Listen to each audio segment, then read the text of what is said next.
내 이름은 김민재야. 뭐, 지금은 그게 내 진짜 이름이 아니지만 다시는 공개적으로 내 진짜 이름을 쓸 수 없어.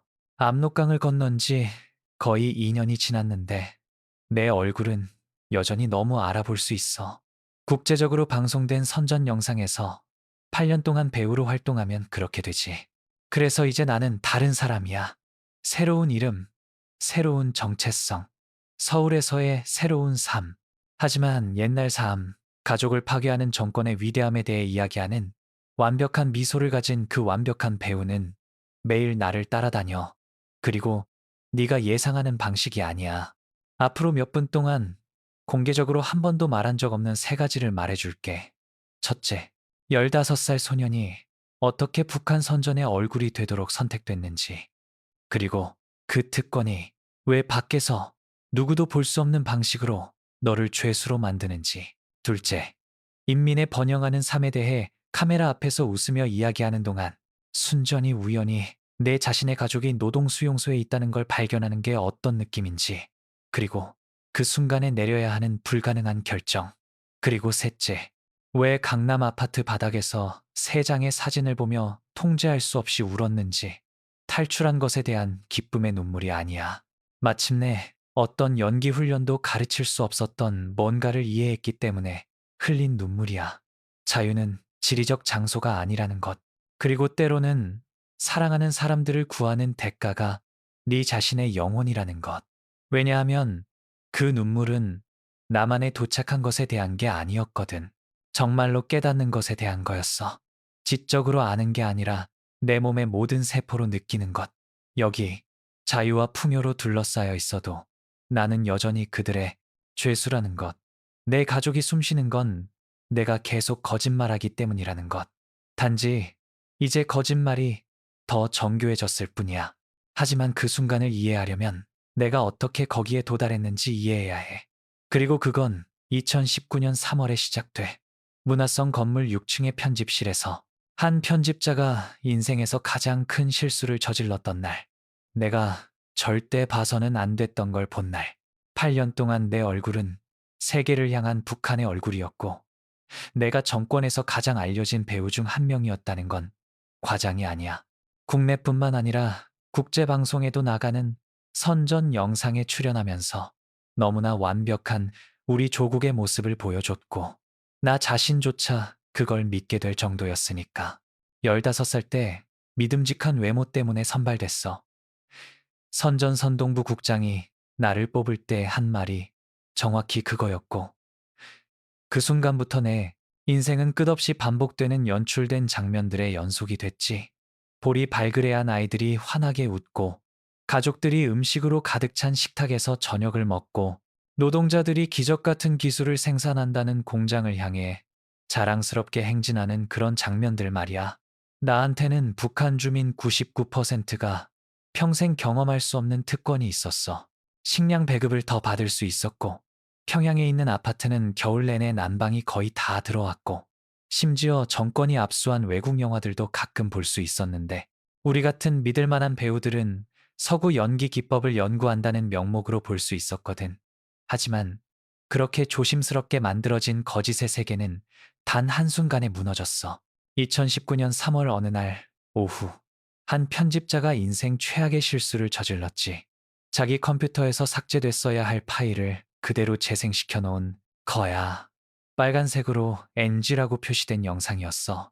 영화 용어로 NG는 못 쓰는 컷을 의미하지만 내 경우에는 내가 알던 모든 것의 끝을 의미했어. 왜냐하면 삭제된 그 4분 30초짜리 영상에서 내가 본 건 단순한 촬영 실수가 아니었거든. 누군가가 발견할 수 있는 가장 잔인하고 가슴 찢어지는 진실이었어. 바로 내 가족의 모습이 담긴 영상이었으니까. 그 영상이 왜 나를 완전히 박살냈는지 이해하려면 먼저 내가 그 시스템 안에서 누구였는지, 그리고 내가 잃을 게 뭐였는지 알아야 해. 왜냐하면 나는 그냥 밤에 조용히 사라져도 아무도 눈치채지 못할 평범한 주민이 아니었거든. 정반대였지. 나는 선전기계에 눈에 띄는 부품이었어. 정권이 인민의 행복을 보여줘야 할 때마다 평양 중심가의 거대한 화면에 내 얼굴이 나오는 그런 사람이었으니까. 우리 가족은 청진에 살았어. 수도에서 700km 이상 떨어진 북동쪽 항구 도시지.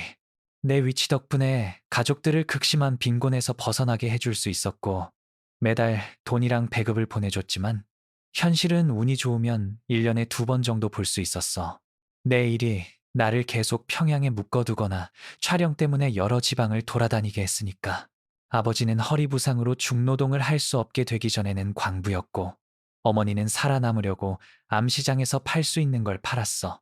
그리고 내 여동생은 내가 선발됐을 때 겨우 12살이었는데 이제 20살이 돼서 섬유 공장에서 일하고 있었지.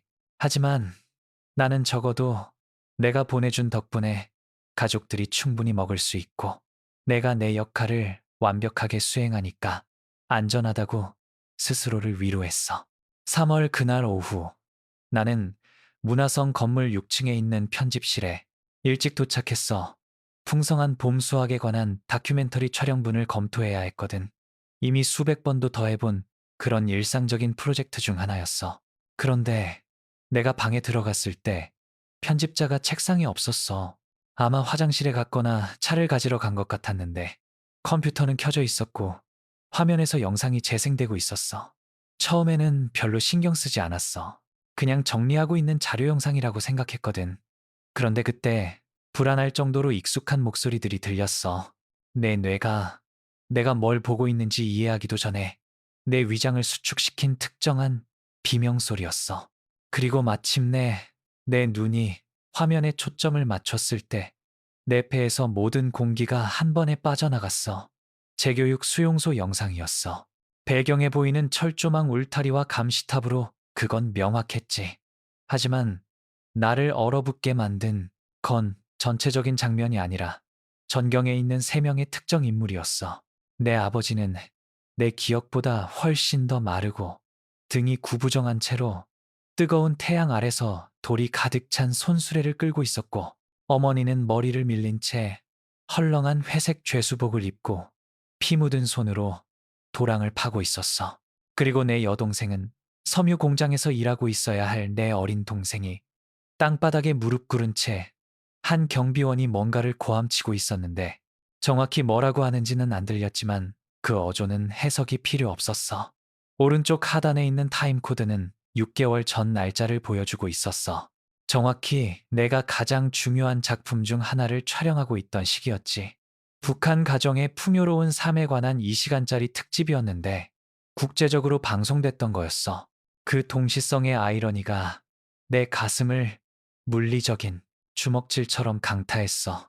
내가 카메라 앞에서 웃으며 우리 인민의 행복과 자부심에 대해 이야기하고 있을 때 내 가족은 고작 700km 떨어진 곳에서 고문당하고 있었던 거야. 그 화면을 계속 바라보는 동안 질문들이 혼란스러운 폭풍처럼 내 머릿속에서 소용돌이쳤어. 매 순간이 고통이었지만 눈을 뗄 수가 없었어. 왜 거기 있는 거지? 뭘 했길래? 아니면 아무것도 안 했는데 내가 저질렀는지도 모르는 실수 때문에 내게 향한 처벌인 거야? 내가 따뜻한 아파트와 추가 배급을 즐기는 동안 얼마나 오래 고통받은 거지? 그리고 가장 무서운 질문. 나를 뼛속까지 얼어붙게 만든 질문이 있었어. 아직 살아있기는 한 걸까? 그 순간 복도에서 빠르게 다가오는 발소리가 들렸어. 편집자가 돌아오고 있었어. 그리고 나는 내 남은 인생을 결정할 결정을 내리는데 정확히 3초가 있다는 걸 알았지. 아무것도 못 본 척하고 순종적인 배우 역할로 돌아가서 아마도 평생 그 이미지가 망막에 타들어간 채로 아무것도 할 수 없이 살 수 있었어. 아니면 내가 8년 동안 내 존재의 기반으로 삼았던 모든 것이 죄 없는 사람들의 고통 위에 세워진 거짓말이었다는 걸. 그 안에 내 가족도 포함되어 있다는 걸 받아들이고 내 인간성의 파편이라도 보존하고 싶다면 어떤 대가를 치르더라도 이 나라를 떠나야 한다는 걸 인정할 수 있었어. 하지만 두 번째 선택지에는 엄청난 문제가 있었어. 탈북을 사실상 불가능하게 만드는 문제였지. 내 얼굴은 말 그대로 북한에서 가장 알려진 얼굴 중 하나였으니까. 문고리가 돌아가는 소리가 들렸고 순간 내 몸이 순수한 본능으로 반응했어. 컴퓨터에서 물러나서 주머니에서 휴대폰을 꺼내는 척했지. 마치 그동안 계속 메시지를 확인하고 있었던 것처럼 말이야. 편집자가 김이 모락모락 나는 차 한 잔을 들고 들어왔을 때 나는 만들어낼 수 있는 가장 자연스러운 미소를 지었어. 8년 동안 카메라 앞에서 연기하며 완벽하게 다듬은 바로 그 미소였지. 하지만 내 인생에서 처음으로 그 가면이 안쪽에서 금이 가고 있다는 걸 느꼈어. 일찍 왔네요. 그가 앉으면서 말했고 빠른 클릭으로 영상을 멈췄어. 내 가족의 이미지가 화면에서 사라졌지. 나는 고개를 끄덕이며 오후 회의 전에 자료를 검토하고 싶어서라고 뭐라고 말했어. 내 입에서 자동으로 나오는 말들이었지. 내 뇌는 여전히 방금 본 것을 처리하고 있었고 아무 의미도 없는 상황에 어떻게든 의미를 찾으려고 필사적으로 애쓰고 있었어. 그 다음 3일은 내 인생에서 가장 긴 시간이었어. 왜냐하면 나는 수년 동안 해왔던 것을 정확히 똑같이 계속해야 했거든. 아침 6시에 일어나서 7시 반에 스튜디오에 도착해서 대본을 검토하고 풍성한 수학과 생산적인 공장에 대해 열정적으로 웃으며 이야기하는 장면을 촬영하는 거였어. 그러면서도 재교육 수용소 땅바닥에 무릎 꿇은 내 여동생의 이미지가 내가 눈을 깜빡일 때마다 내 눈 뒤에서 끊임없이 재생됐어. 아무도 내게서 뭔가 다른 점을 눈치채지 못했어. 아니면 적어도 아무도 말하지 않았지. 왜냐하면 나는 정권에 너무 가치 있는 존재여서 누구도 감히 직접적으로 의문을 제기할 수 없었거든. 그리고 나에게 그렇게 많은 특권을 줬던 바로 그 보호가 이제는 내가 탈출할 수 없는 황금세장처럼 느껴졌어. 내가 갇힌 함정을 완전히 이해하려면 내가 어떻게 거기까지 갔는지 설명해야 해. 왜냐하면 내가 적극적으로 선전의 얼굴이 되려고 한 게 아니라 시스템이 나를 찾아낸 거거든. 내가 15살이었고 평양의 엘리트 중학교에 다니고 있을 때였어. 당 간부의 자녀들이나 조국을 위해 봉사할 뛰어난 잠재력을 보인 젊은이들을 위해 마련된 그런 학교 중 하나였지.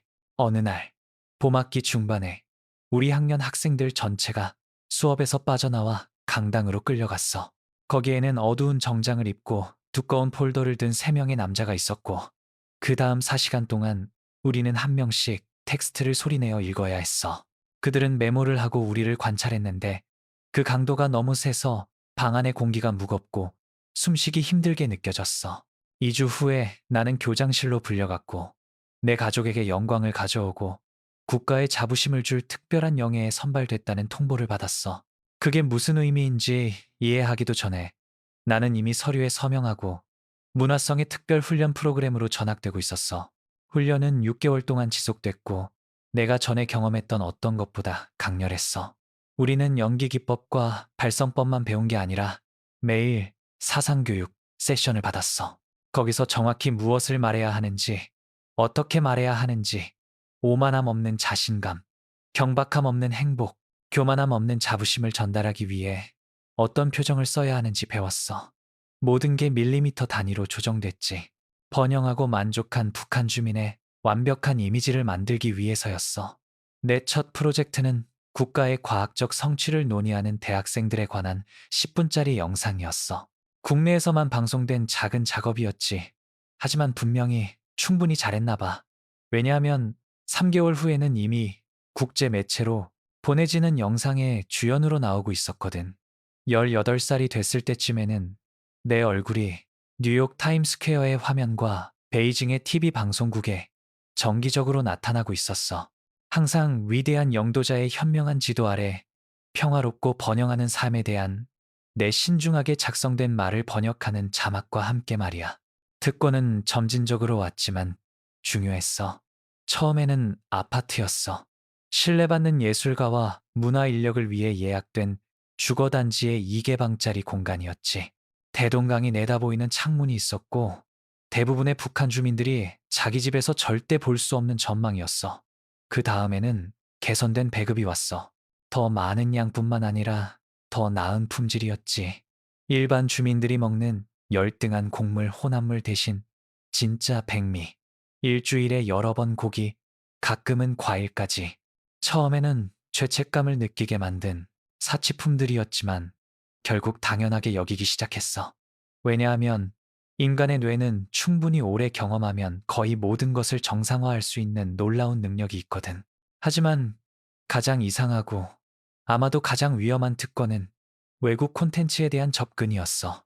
정권이 선전 배우들이 서구의 조작 기법을 이해해서 효과적으로 대응할 수 있어야 한다고 결정했거든. 그래서 한 달에 한 번씩 우리는 특별 상영실에 모여서 미국과 유럽 영화를 봤어. 물론 당 간부가 있었고 그는 끊임없이 멈춰서 도덕적 타락과 전복적인 자본주의 메시지를 지적했지만 그 필터가 있어도 그 영화들은 내가 알던 것과 완전히 다른 세계를 보여줬어. 사람들이 생각하는 것을 말할 수 있고 원하는 곳으로 갈 수 있고 원하는 사람이 될 수 있는 세계였지. 수년 동안 나는 내 마음속에서 그 두 세계를 분리해서 유지할 수 있었어. 외국 영화의 세계는 허구였고 오락이었고 관찰하기에는 흥미롭지만 현실적이거나 달성 가능한 건 아니었어. 반면 내 세계, 북한의 세계는 내가 살고 번영해야 하는 구체적인 현실이었어. 그리고 솔직히 꽤 잘 번영하고 있었어.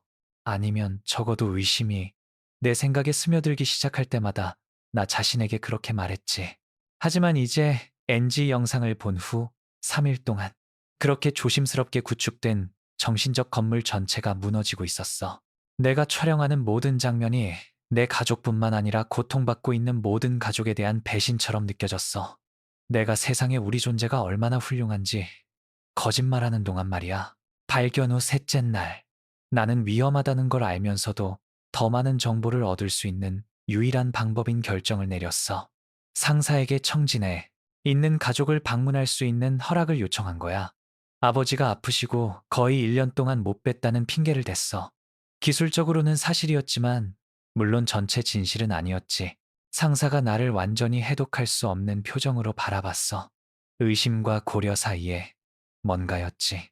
영원처럼 느껴졌지만 아마 30초밖에 안 됐을 시간이 지나고 그는 고개를 끄덕이며 현재 프로젝트를 끝낸 후 쌓일 휴가를 낼 수 있다고 말했어. 하지만 청진에 도착하면 지역당 간부에게 보고해야 한다고 했어. 표준 요구 사항이었지만 이제는 완전히 다른 무게를 갖게 됐지. 일주일 후 나는 북동쪽으로 가는 기차에 있었어. 평양의 건물들이 점차 점점 더 황량한 시골 풍경으로 바뀌는 걸 지켜봤어. 우리가 가는 킬로미터마다 내 가슴에 긴장이 더 조여왔어. 왜냐하면 내가 도착했을 때 뭘 발견할지 몰랐거든. 가족이 거기 있을지, 집이 비어 있을지, 이웃들이 동정심으로 나를 볼지, 두려움으로 볼지, 지역당 간부가 내가 나타나는 순간 나를 체포할지 말이야. 11시간의 여행 끝에 청진에 도착했고 바로 우리 가족 집으로 향했어. 도시 외곽에 있는 작은 단층 건물이었어. 금이 간 시멘트 벽과 더 나은 날을 봤던 녹슨 금속 지붕이 있었지. 하지만 문을 두드리고 기다리면서 안쪽에서 나는 어떤 소리든 주의 깊게 들었을 때 내 부름에 응답한 건 절대적인 침묵뿐이었어. 다시 두드렸어. 이번에는 더 세게. 엄마, 아빠, 여동생의 이름을 부르면서. 하지만 아무도 대답하지 않았어. 마침내 용기를 내서 손잡이를 시도했을 때 문이 잠겨 있다는 걸 발견했어. 이상하게 느껴졌어. 왜냐하면 이런 가난한 동네에서는 낮에 아무도 문을 잠그지 않았거든. 훔칠 만한 가치 있는 게 없었으니까 이웃에게 물어보러 가려던 참이었는데 내 뒤에서 목소리가 들렸어. 거칠고 낮은 목소리가 즉시 나를 경계하게 만드는 어조로 내 이름을 불렀어. 김민재, 여기 있으면 안 돼. 천천히 몸을 돌렸어. 손을 몸 옆에 보이게 두면서 위협하지 않는다는 제스처를 취했지. 왜냐하면 북한에서는 어떤 급작스러운 움직임이든 잘못 해석될 수 있고 목숨을 잃을 수 있으니까. 그리고 내가 본 건 60대쯤 되는 남자였어. 마른 체격에 처진 어깨, 오래된 지도의 강처럼 얼굴을 가로지르는 깊은 주름들이 있었지. 내가 어렴풋이 박씨로 기억하는 사람이었어. 수년 동안 새 집 아래에 살았던 이웃이었고 내가 어렸을 때 아버지와 정중한 인사를 나누곤 했던 사람이었지. 그의 눈이 걱정과 두려움이 섞인 표정으로 나를 훑었고 내가 대답하기도 전에 그는 빠르게 두 걸음 다가와서 목소리를 더 낮췄어. 동네의 낡은 집들 사이로 부는 바람 소리, 위로 거의 들을 수 없을 정도의 거친 속삭임으로 바뀌었지. 내 목숨과 네 가족에게 남은 얼마 안 되는 것을 소중히 여긴다면 지금 당장 나와 함께 걸어. 마치 우리가 날씨에 대해 평범한 대화를 나누는 것처럼 행동해. 그는 내 눈을 직접 쳐다보지 않으면서 말했어. 내 몸의 모든 본능이 이게 함정일 수 있다고, 체포할 증거를 준비하는 정권의 밀고자일 수 있다고 소리쳤지만 그의 목소리에서 거의 감지할 수 없는 떨림이 나를 따라가게 만들었어. 우리는 똑같고 회색인 집들의 줄을 나누는 좁은 골목을 걷기 시작했지. 몇 시간처럼 느껴졌지만 아마 5분 정도만 침묵 속에서 걸었어. 그의 재산이라고 추측되는 곳 뒤쪽에 있는 작은 연장 창고에 도착할 때까지. 썩은 나무로 된 구조물이었는데 강한 바람이 언제든 무너뜨릴 것 같았어. 우리가 들어가서 그가 녹슨 빗장으로 문을 잠근 후에야 그는 마침내 돌아서서 나를 정면으로 바라봤어. 연민과 고통이 섞인 파괴적인 표정이었지. 내 가족은 7개월 전에 체포됐어. 그는 서두 없이 시작했어. 어떤 식으로든 충격을 완화하지 않았지. 그 말들이 내 가슴을 망치처럼 강타했어. 왜냐하면 내 최악의 두려움이 확인되는 게 내가 짊어지고 있던 불확실성보다 어떻게든 더 나빴거든. 네, 아버지, 어머니, 여동생. 새벽 3시에 그들을 데려갔어. 항상 하는 절차였지. 군용 트럭 2대, 무장한 경비원 6명. 들고 갈 수 있는 걸 싸는데 10분을 줬어. 물론 우리 모두 알다시피 그들이 싸는 건 실제로 수용소까지 따라가지 않아. 내 목구멍이 완전히 막혔고 내가 만들려고 했던 말들이 내 뇌와 입 사이 어딘가에 갇혔어. 하지만 박 씨는 내 대답을 기다리지 않았어. 아마 내가 그 순간 뭔가 일관성 있게 말할 수 없다는 걸 알았겠지. 그래서 계속 말했어. 신문지와 의심스러운 품질의 담배로 만든 수제 담배를 꺼내는 동안 그의 손이 약간 떨렸어. 공식 혐의는 부패한 요소들과의 연관 및 자본주의 경향 표출이었어. 그는 그 말들이 절대적으로 아무 의미도 없다는 걸 분명히 아는 어조로 말했어. 정권이 원하는 체포를 정당화하기 위해 사용하는 관료적 전문 용어일 뿐이었지. 하지만 진실은 민재야. 진실은 당의 누군가가 네 가족이 너무 많이 가졌다고, 네 돈 덕분에 너무 잘 산다고 결정했고, 그게 질투와 분노를 일으켰어. 우리 시스템이 어떻게 작동하는지 알잖아. 질투는 잘못된 사람들한테서 나올 때 사형에 해당하는 범죄야. 마침내 내 목소리를 찾았어. 비록 내 것으로 거의 알아보지 못할 정도의 거친 삐걱거림으로 나왔지만, 지금 어디 있어요? 어느 수용소에? 그들이. 하지만 질문을 끝낼 수 없었어. 살아있다는 단어를 소리내어 말하는 게 운명에게 너무 많이 도전하는 것 같았거든. 박 씨는 담배를 깊이 들이마셨고 연기가 작은 밀폐된 공간을 채웠어. 내 눈을 자극했지만 튀어나올 것 같은 눈물에 대한 핑계가 돼서 고마웠지. 15호 수용소, 요덕에. 그가 대답했어. 그 장소의 이름은 평양에서도 속삭임으로 들었기 때문에 익숙했어. 국내에서 가장 잔인한 노동 수용소 중 하나였지. 3년 이상 살아남는 게 거의 통계적 기적인 사망률로 유명했거든. 살아있는지에 대해서는 확실히 모르겠어. 아무도 정말 모르지. 하지만 2개월 전에 형을 마치고 수용소에서 석방된 남자가 농업 작업대에서 네 어머니를 봤다고 했어. 그러니 적어도 그때는 살아있었지. 2개월. 어머니가 숨쉬고 있다는 마지막 확인이 2개월 전이었고 그게 60일 전이었어. 요덕 같은 수용소에서 60일은 무슨 일이든 일어날 수 있는 영원이었어. 질병, 영양실조, 너무 심했던 처벌, 실제로는 사고가 아니었던 사고. 내 마음은 불가능한 계산을 하기 시작했어. 수년 동안 수용소에 대해 흡수한 정보 조각들을 바탕으로 생존 확률을 결정하려고 했지만 내가 구축한 모든 시나리오는 똑같이 어둡고 절망적인 곳에서 끝났어. 왜 저한테 이걸 말해주시는 거예요? 마침내 물었어. 이 남자의 동기를 이해할 필요가 있었거든. 진정한 연민으로 자신의 안전을 위험에 빠뜨리는 건지 아니면 내가 보지 못하는 다른 각도가 있는지 알아야 했어.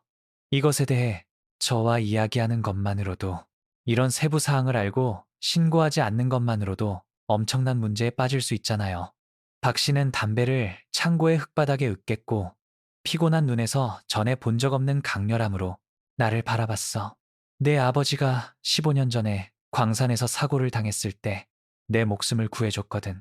날 죽게 내버려 두고 내 식량 배급을 가져갈 수도 있었지만 대신 내가 다시 일할 수 있을 만큼 회복될 때까지 2개월 동안 자기 것을 나눠줬어. 가장자리에서 약간 깨지는 목소리로 말했어. 그리고 네가 여기 머물 수 없다는 걸 알아야 하기 때문이야. 민재야. 너도 체포되지 않았다는 사실은 정권이 여전히 너를 유용하다고 여긴다는 의미야. 하지만 그 유용함에는 만료일이 있어. 그리고 만료되면 그리고 믿어 만료될 거야. 너는 네 가족과 같은 수용소에 갈 거야. 아니면 더 나쁜 곳에. 더 나쁜이라는 단어가 우리 사이 공기의 유형의 위협처럼 매달렸어. 우리 둘 다 그게 무슨 뜻인지 알았지.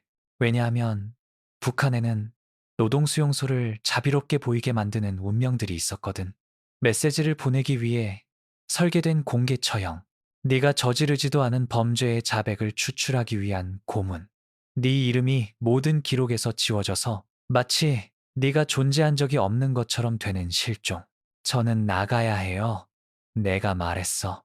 처음으로 그 말을 소리내어 듣는 게 추상적인 생각이 결코 할 수 없는 방식으로 그것을 현실로 만들었어. 국경을 넘어 중국에 가야 하고 거기서 남한으로 가야 해요. 하지만 내 얼굴은 나라의 모든 화면에 있는데 나 같은 사람이 어떻게 사라질 수 있겠어요? 박 씨는 마치 정확히 그 질문을 기다리고 있었던 것처럼 천천히 고개를 끄덕였어. 그리고 나서 그 다음에 올 모든 것의 궤적을 완전히 바꿀 말을 했지. 너를 도울 수 있는 사람이 있어.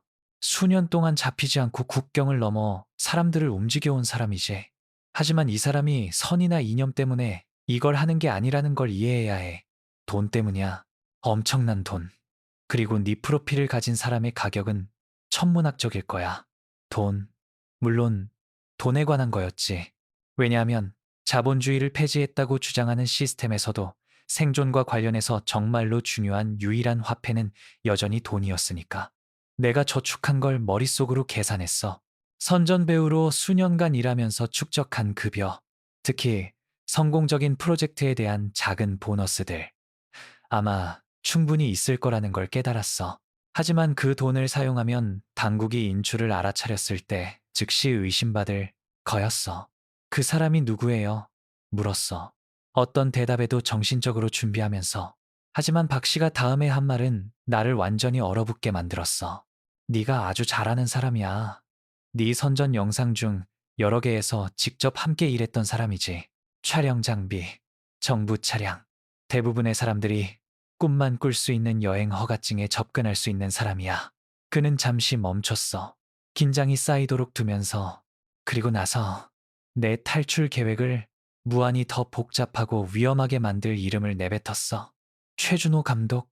네, 멘토이자 정권이 우리의 위대함이라는 완벽한 서사를 만들기 위해 누구보다 신뢰하는 사람.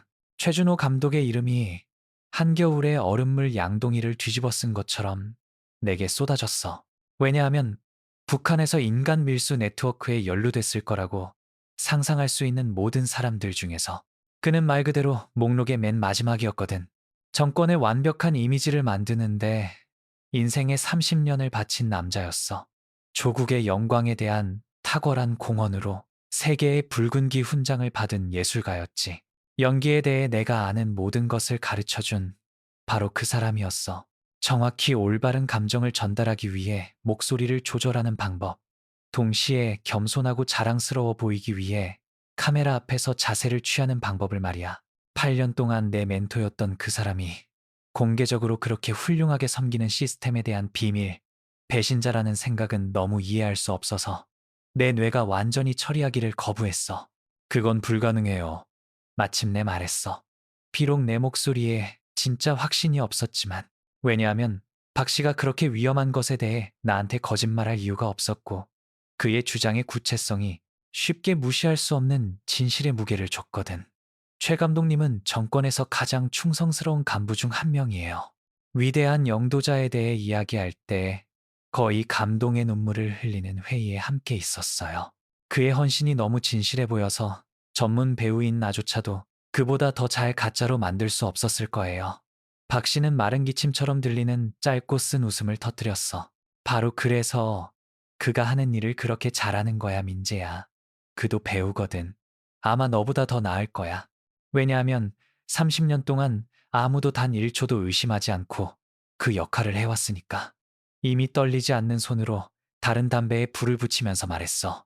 일종의 체념한 평온함으로 대체됐지. 논리적으로 생각해봐.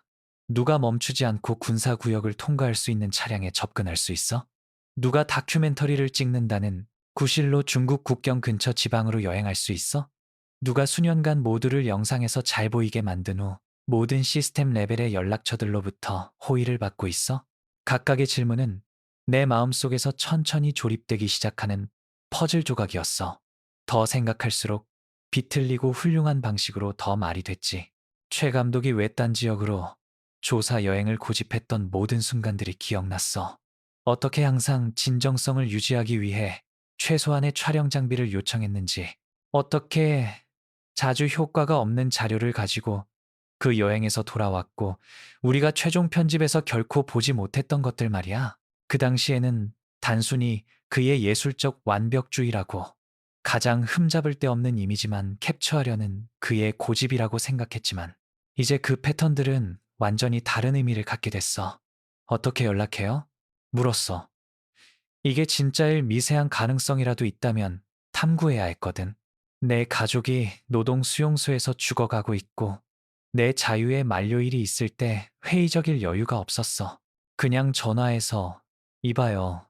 사람들을 밀수한다고 들었는데 나를 나라 밖으로 빼낼 수 있어요? 라고 말할 수는 없잖아요. 모든 전화선이 감시되는데 연락할 필요 없어.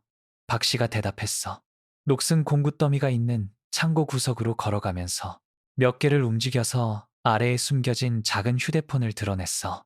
아마 15년 된 오래된 모델이었지만 분명히 아직 작동했어. 그는 이미 네가 여기 있다는 걸 알아. 네가 동네에 도착하는 걸 보자마자 메시지를 보냈거든. 오늘 밤 11시에 내가 알려줄 장소에서 너를 만나기를 기다리고 있어. 하지만 가기 전에 중요한 걸 이해해야 해. 그를 만나서 탈북 의도를 표현하면 돌이킬 수 없어. 왜냐하면 마음을 바꾸더라도 그는 너를 그 지식과 함께 풀어줄 위험을 감수할 수 없거든. 그 말들의 함축은 수정처럼 명확했어. 그 회의에 가는 건 탈출 계획에 완전히 헌신하는 거였고, 어떤 이유로든 진행하지 않기로 결정하면 최 감독은 내가 그의 비밀 작전에 대해 알고 있는 것을 절대 공유할 수 없도록 확실히 해야 할 거였어. 그건 아마도 불행한 사고로 위장된 총알이 머리에 박힌 채 어딘가 도랑에서 끝날 거라는 의미였지. 내 인생을 영원히 바꾸거나 갑자기 끝낼 결정이었어. 그리고 두 가지 가능성 모두에 정신적으로 준비할 시간이 8시간도 안 됐어. 남은 하루를 일종의 해리성 트랜스 상태로 보냈어. 유령처럼 청진 거리를 걸어다니면서 박 씨가 준 방향을 외우고 평양의 내 아파트 여러 곳에 숨겨둔 돈을 머릿속으로 세면서 즉각적인 위험 신호를 일으키지 않고 얼마나 이체할 수 있을지 계산했어. 만남 장소는 산업지구에 있는 버려진 창고였어. 90년대에 번영했다가 기근이 빈 공장과 녹슨 기계의 묘지로 만들기 전의 지역이었지. 11시 5분 전에 도착했을 때 그곳의 침묵이 너무 완벽해서 내 귀에서 전쟁 드럼처럼 뛰는 내 심장 소리를 들을 수 있었어. 최 감독은 이미 거기 있었어. 깨진 창문 옆에 서서 이걸 수백 번 해본 사람의 편안한 자세로 있었지. 나를 들어오는 걸 봤을 때 그의 표정은 놀람이나 걱정을 보이지 않았어. 그냥 일종의 지친 인식이었지. 마치 수년 동안 이 순간을 기다리고 있었던 것처럼. 정확히 평소와 똑같아 보였어. 스튜디오에서 입던 똑같은 회색 울 스웨터, 똑같은 두꺼운 테 안경, 똑같은 보수적인 헤어스타일. 하지만 이제 그 익숙한 요소들이 모두 그의 진짜 정체성의 표시라기보다는 정교한 변장의 일부처럼 보였어. 결국 나한테 올 줄 알았어. 그의 첫 마디였어. 상황의 무게와 극적으로 대조되는 차분한 목소리로 발음됐지. 8년 전에 너를 처음 연기하는 걸 봤을 때부터 네 눈에서 뭔가를 알아봤어. 의심의 불꽃, 의문을 품는 것. 대부분의 선전 배우들이 사상교육 첫 해 후에 잃어버리는 거였지. 하지만 너는 그걸 숨겼지만 유지했어. 그리고 그게 나한테 말해줬지. 조만간 현실이 너를 따라잡을 거고 탈출구가 필요할 거라는 걸. 천천히 그에게 다가갔어. 모든 걸음이 신중하고 조심스러웠지. 왜냐하면 박 씨가 내게 말한 것에도 불구하고 이게 정교한 함정일 가능성이 여전히 존재했거든. 선전 시스템 내에서 잠재적으로 불충실한 요소들을 식별하고 제거하기 위해 설계된 충성도 테스트 말이야. 왜 하시는 거예요? 물었어. 내 목숨을 그에게 맡기기 전에 그의 동기를 이해해야 했거든. 선생님은 모든 게 있잖아요. 존경, 권력, 안전. 왜 사람들이 탈출하도록 도우면서 그 모든 걸 위험에 빠뜨리는 거예요? 최 감독은 안경을 벗어서 스웨터 가장자리로 닦았어. 편집 문제를 해결하는 방법에 대해 깊이 생각할 때 스튜디오에서 1000번도 더 본 제스처였지. 굶어 죽는 사람을 본 적 있어. 민재야? 영상이 아니라 사진이 아니라 직접 그들이 몇 주 동안 천천히 소모되는 걸 보면서 자기 아이들조차 알아보지 못하는 빈 눈과 뼈 위에 피부만 남을 때까지 갑자기 훨씬 더 늙고 깨진 것처럼 들리는 목소리로 말했어. 나는 96년 기근 동안 내 아내와 두 딸이 죽는 걸 봤어. 내가 풍성한 수학과 행복한 가족에 대한 영상을 찍는 동안, 그리고 내가 참여하고 있던 괴물 같은 위선의 수준을 마침내 이해했을 때, 내 안에 뭔가가 결코 고칠 수 없는 방식으로 깨졌어. 그래서 결정을 내렸지. 살아남기 위해 정권의 얼굴로 계속 있어야 한다면 적어도 그 위치를 사용해서 피해의 일부를 되돌리겠다고. 한 번에 한 사람씩. 그의 말들은 수십 년의 죄책감과 상실의 무게를 담고 있었어. 그 순간 나는 그가 이 모든 년 동안 그렇게 완벽하게 쓰고 있던 가면 뒤를 봤어. 자기 가족을 구할 수 없었기 때문에 자신의 진실성을 희생해서 낯선 사람들을 구한 남자의 진짜 고통을 받지. 몇 명을 빼내셨어요? 낮은 목소리로 거의 경건하게 물었어. 143명. 망설임 없이 대답했어. 마치 참회나 구원의 형태로 정확한 수를 세고 있는 것처럼.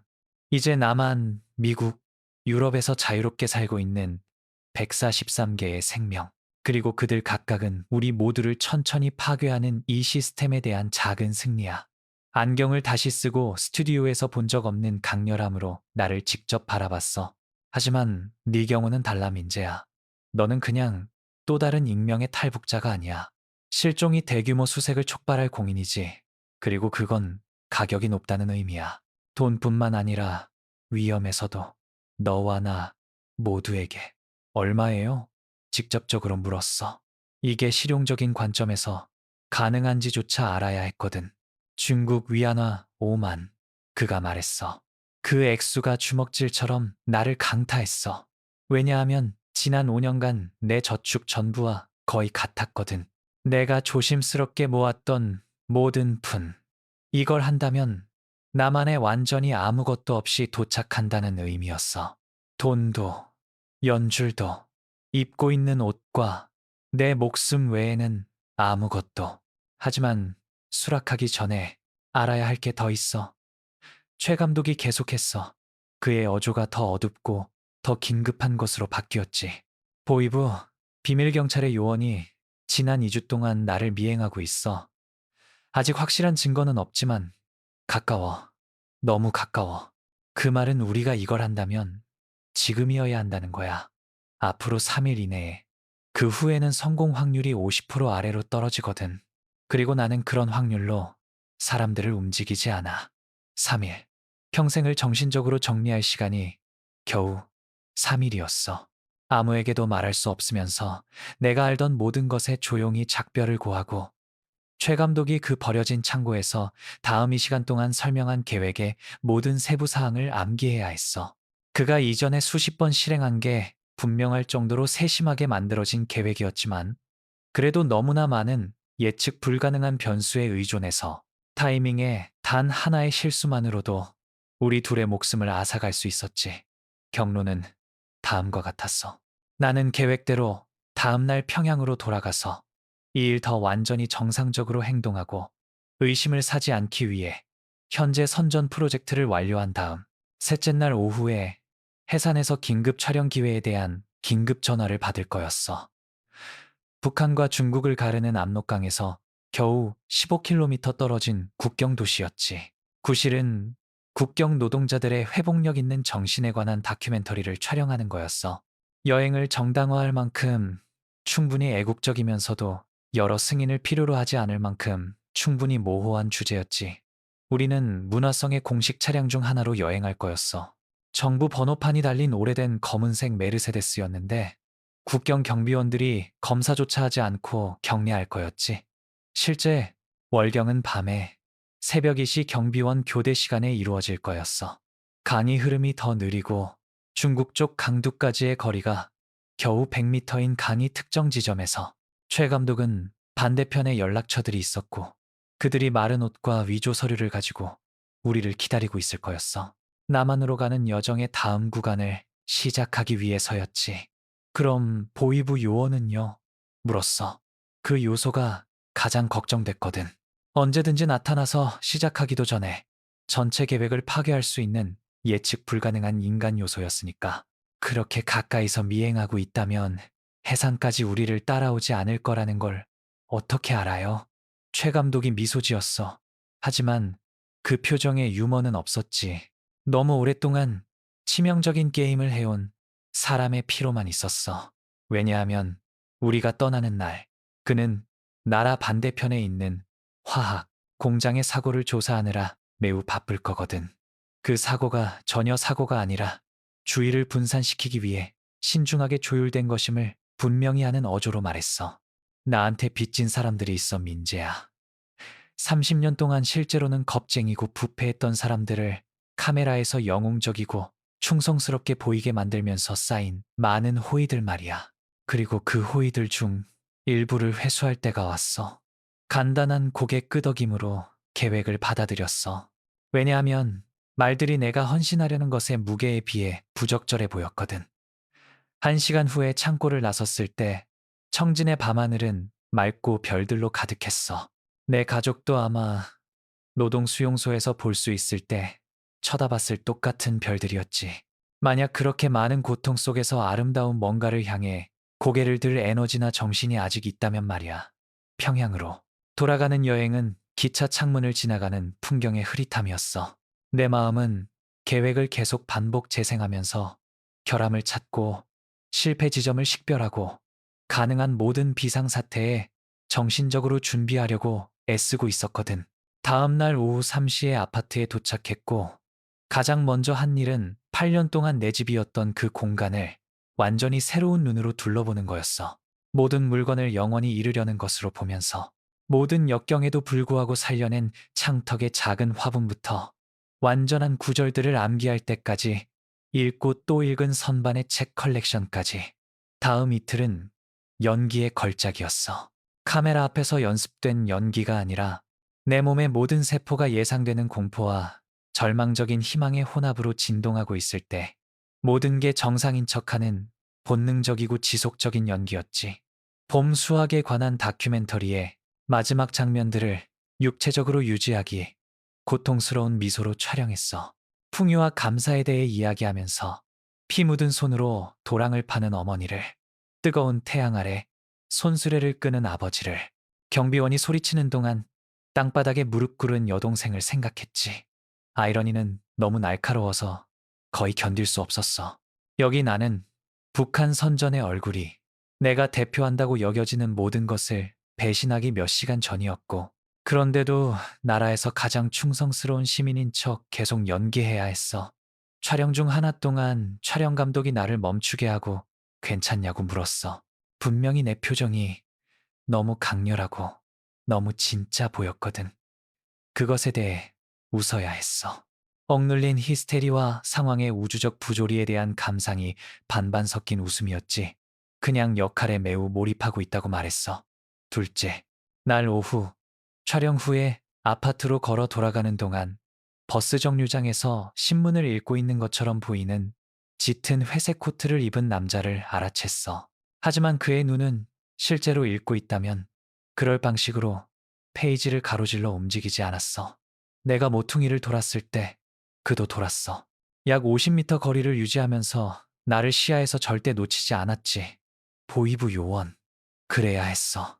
내 심장이 빨라지기 시작했지만 평소 걸음걸이를 유지하도록 감시를 알아챘다는 어떤 신호도 보이지 않도록 나를 강제했어. 건물에 도착했을 때 평소처럼 들어가면서 경비원에게 항상 하던 똑같은 평범한 미소로 인사했어. 그날 밤 잠을 잘 수 없었어. 방 천장을 보면서 깨어 있었고 다음 날이 어떻게 전개될 수 있는지의 모든 가능한 버전들을 생각했어. 모든 게 완벽하게 진행되는 최선의 시나리오부터 총알이나 고문실로 끝나는 최악의 시나리오까지 가족을 생각했어. 그들 중 누군가가 내가 그 영상을 봤다는 걸 아는지, 내가 뭔가 필사적인 걸 시도하려 한다는 걸 짐작이라도 하는지, 우리를 가르는 700km를 통해 그들이 느낄 수 있는 방법이 있는지 궁금했어. 내가 그들을 잊지 않았다는 걸, 내가 하려는 모든 것이 부분적으로 그들을 위한 것이라는 걸, 비록 탈출이 그들을 구하지 못할 거라는 걸, 아마 다시는 볼 수 없을 거라는 걸, 내가 바랄 수 있는 최선은 나만에 도착해서 아마도, 정말 아마도 언젠가 그들에게 무슨 일이 있었는지 정보를 찾는 거라는 걸 고통스러운 명료함으로 알았지만 셋째 날 아침 6시에 똑같이 기다리고 두려워하던 전화가 울렸어. 최 감독의 목소리였어. 완벽하게 차분하고 전문적이었지. 해산에서 긴급 촬영 기회에 대해 알려주고 이 시간 안에 출발해야 한다고 3일간의 빠른 여행이 될 거니까 필수품만 싸라고 말했어. 전화를 끊고 짐을 싸기 시작했어. 비록 다시는 돌아오지 않을 거라는 걸 알 때 필수품은 상대적인 개념이었지만 여벌 옷 한 벌, 신분증, 아파트 여러 곳에 숨겨둔 모든 현금을 질문하지 않는 암시장 환전상을 통해 중국 위안화로 바꾼 것. 8시 정각에 검은색 메르세데스가 이미 기다리고 있는 로비로 내려갔어. 최 감독이 운전석에 있었고 그의 얼굴 표정은 우리가 실제로 하려는 것에 대해 절대적으로 아무것도 드러내지 않았어. 조수석에 올라탔고 최종적이고 결정적으로 느껴지는 소리로 문을 닫았어.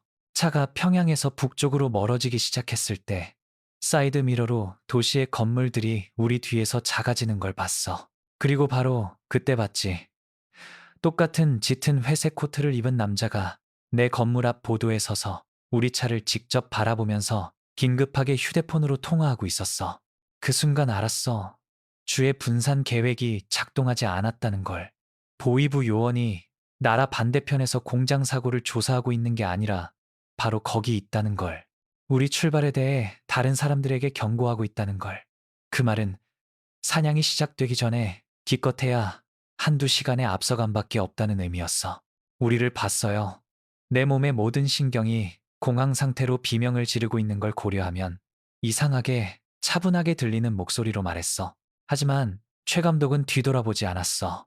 극적으로 속도를 높이거나 경보의 어떤 외적 신호도 보이지 않았지. 그냥 거의 무심한 동작으로 백미러를 조정하고 한 번 고개를 끄덕였어. 그를 모르는 사람이었다면 완전히 놓쳤을 수도 있을 정도로 작은 제스처였지. 알아. 시내 제한 속도 내에서 정부 차량에 허용된 공식 속도인 정확히 시속 50km로 차를 유지하면서 대답했어. 왜냐하면 그것에서 어떤 편차든 더 빠르거나 더 느리거나 관찰하고 있을 수 있는 어떤 교통 경찰에게도 즉각적인 위험 신호가 될 거였으니까. 하지만 그건 아직 아무것도 바꾸지 않아. 그는 규정을 따라야 해. 그 말은 먼저 상관에게 보고해야 한다는 거야. 그러면 그 상관이 상황이 즉각적인 경보를 정당화하는지 아니면 추가 확인을 기다릴 수 있는지 결정해야 하고 그 모든 과정이 우리에게 약 90분의 앞서감을 줘.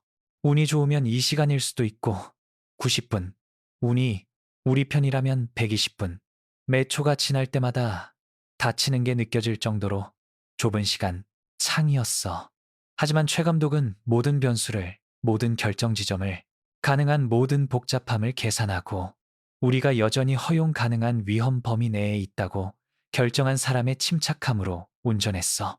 북동쪽으로 향하는 도로로 평양을 빠져나갔어. 공장들이 아침 하늘로 회색 연기를 뿜어내는 산업교회를 지나, 그리고 밀짚 모자를 쓴 노동자들이 결코 실현되지 않을 수확량을 약속하는 들판 위로 몸을 숙이는 농업지역을 통과했지. 우리가 수도와 우리 사이에 두는 킬로미터마다 내 가슴의 긴장이 점진적으로 풀리는 걸 느꼈어. 비록 그게 안전의 환상이라는 걸, 진짜 위험은 앞에 있지 뒤에 있지 않다는 걸 알았지만, 첫 번째 검문소는 이 시간에 여행 후에 나타났어. 20살이 넘지 않아 보이는 두 젊은 병사가 지키는 간단한 나무 차단기였지. 너무 큰 군복과 실제 전투를 본 적 없는 사람들의 서투름으로 들고 있는 소총을 가진 최 감독은 부드럽게 속도를 줄이고 차단기에서 정확히 3미터의 완벽한 정밀도로 멈췄어. 그리고 나서 창문을 내리고 관료제를 수십 년 동안 항해하면서 완벽하게 만든 정중한 지루함의 표정으로 우리 여행 서류를 내밀었지. 더 어린 병사가 서류를 받아서 아마 잘 읽지 못한다는 걸 시사하는 과장된 집중으로 검토했어. 그의 눈이 텍스트 줄을 훑는 동안 입술을 약간 움직이면서, 그리고 끔찍한 순간 동안 그가 뭔가 의심스러운 걸, 맞지 않는 세부 사항을 찾을 거라고 생각했어. 하지만 그때 나이 든 병사가 다가와서 서류를 빠르게 훑어보고 문화성의 공식 도장을 보고는 정부 관리의 일을 방해하는 게 가능한 문제를 통과시키는 것보다 자기 경력에 더 문제가 된다는 걸 분명히 하는 표정으로 우리를 통과시켰어. 차단기가 금속성 삐걱거림과 함께 올라갔고 우리는 여행을 계속했어. 하지만 500미터도 지나지 않았을 때 최 감독이 다시 말했는데, 이번에는 그의 목소리에 전에 없던 무게가 실렸어. 그가 하려는 말이 오랫동안 간직해온 것임을 시사하는 중대함이었지. 8년 전에 내가 왜 정말로 너를 선택했는지 알아? 민재야? 네. 믿음직한 외모나 맑은 목소리 때문만은 아니었어. 비록 그런 것들이 도움이 됐지만 오디션에서 지도자의 영광에 대한 연설을 읽으라고 했을 때 시작하기 전에 네 눈이 찰나의 순간 망설이는 걸 봤거든. 너무 짧아서 다른 사람은 놓쳤을 의심의 미세 표정이었지. 하지만 나는 봤어. 왜냐하면 나도 30년 전에 처음 선전을 만들라고 요청받았을 때 정확히 똑같은 표정을 지었거든. 그리고 그 순간 알았어. 결국 너도 나와 똑같은 파괴 지점에 도달할 거라는 걸. 그리고 그렇게 되면 탈출구를 원할 거라는 걸. 그의 말들이 계시의 힘으로 나를 강타했어. 그와의 내 관계 전체를 재맥락화하는, 단순히 멘토가 유망한 학생에게 투자하는 거라고 생각했던 그 모든 연간의 훈련과 지도가 이제 훨씬 더 의도적인 뭔가였다는 걸 깨달았어. 내 최종 탈출에 대한 장기 투자였던 거야. 마치 우리가 처음 만난 날부터 이 순간을 위해 나를 준비시키고 있었던 것처럼. 선생님 제자 중에서 몇 명을 나라 밖으로 빼냈어요? 물었어. 내가 어떤 면에서 특별한지, 아니면 탈북자 생산 라인의 또 다른 하나인지 알아야 했어. 너는 7번째야. 마치 머릿속으로 얼굴과 이름을 세고 있는 것처럼 잠시 고려한 후 대답했어. 다른 6명은 부차적인 배우들이었어. 너무 큰 소동 없이 사라질 수 있는 사람들이었지. 하지만 너는 민재야. 너는 달라. 왜냐하면 그들이 너를 공인으로 만들었거든. 그 말은 네 탈북이 다른 것들이 하지 않은 방식으로 시스템에 파동을 보낼 거라는 뜻이야. 그리고 솔직히 그게 내 인생의 이 시점에서 나한테 매력의 일부야. 왜냐하면 나는 작고 보이지 않는 승리에 지쳤거든. 정권이 정말로 느낄 타격을 원해. 그들의 다른 공적 얼굴들 중 누가 또 의심을 품고 있을지 의문을 갖게 만드는, 내 탈출이 나에 관한 것만큼이나 시스템에 대한 최 감독의 상징적 반항 행위에 관한 것이라는 생각은 동시에 위안이 되고 무서웠어. 위안이 된 건 그가 단순히 호의를 회수하는 것 이상의 동기를 갖고 있다는 의미였고, 무서웠던 건 그가 감수하는 위험이 내가 생각했던 것보다 훨씬 더 크다는 의미였어. 이게 그에게 단순히 일상적인 작전이 아니라 개인적인 뭔가 최후의 선언이라는 거였지. 두 번째 검문소가 3시간 후에 나타났어. 태양이 서쪽 지평선을 향해 하강을 시작했을 때였지. 이건 첫 번째보다 훨씬 더 심각했어. 요새화된 초소, 여러 병사들, 그리고 차단기 근처에 묶여있는 독일 셰퍼드까지 있었는데 경계심 있고 잠재적으로 적대적인 눈으로 우리를 바라봤어. 여기 담당 장교는 나이가 더 많았어. 아마 40대 중반이었는데 그를 근본적인 방식으로 단단하게 만든 것들을 보고 행한 것 같은 거친 얼굴을 가졌지. 우리 창문에 다가왔을 때 그의 눈이 즉시 나를 긴장하게 만든 전문적인 강렬함으로 우리를 평가했어. 여행 서류와 여행 목적, 캐주얼한 대화의 여지를 남기지 않는 목소리로 말했어.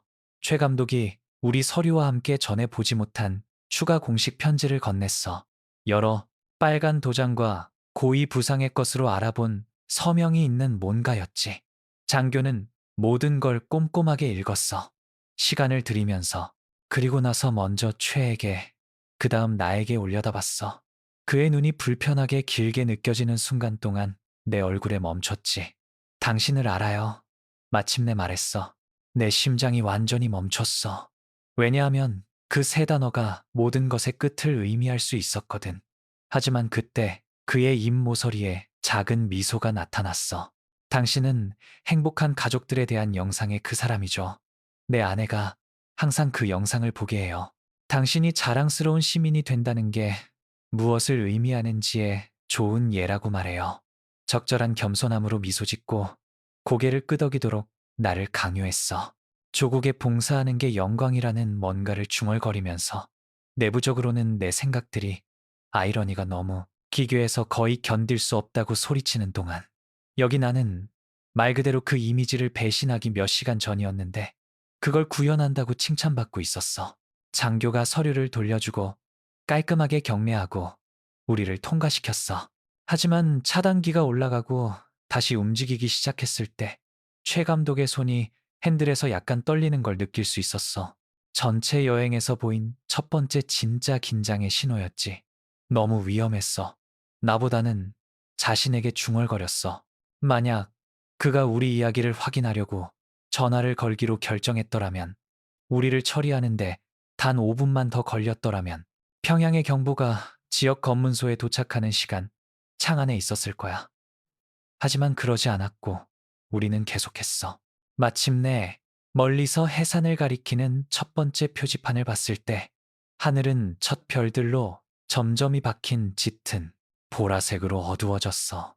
도시 자체는 말 그대로 그리고 비유적으로 세상의 가장자리에 있는 장소를 시사하는 낮은 건물들과 조명이 잘 안 된 거리들의 흩어진 집합이었지. 최 감독은 거의 텅 빈 거리를 통과해서 강 근처의 작은 창고까지 운전했어.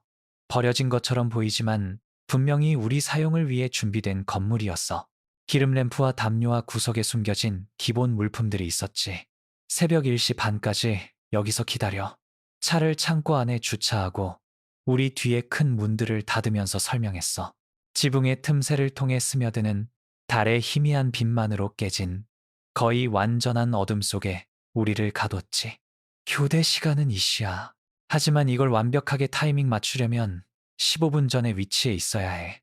창고의 차가운 콘크리트 바닥에 앉아서 호흡을 진정시키려고 애썼어. 앞으로 몇 시간 안에 올 것에 정신적으로 준비하려고 했지만 눈을 감을 때마다 전화로 긴급하게 통화하는 보위부 요원의 얼굴이 보였어.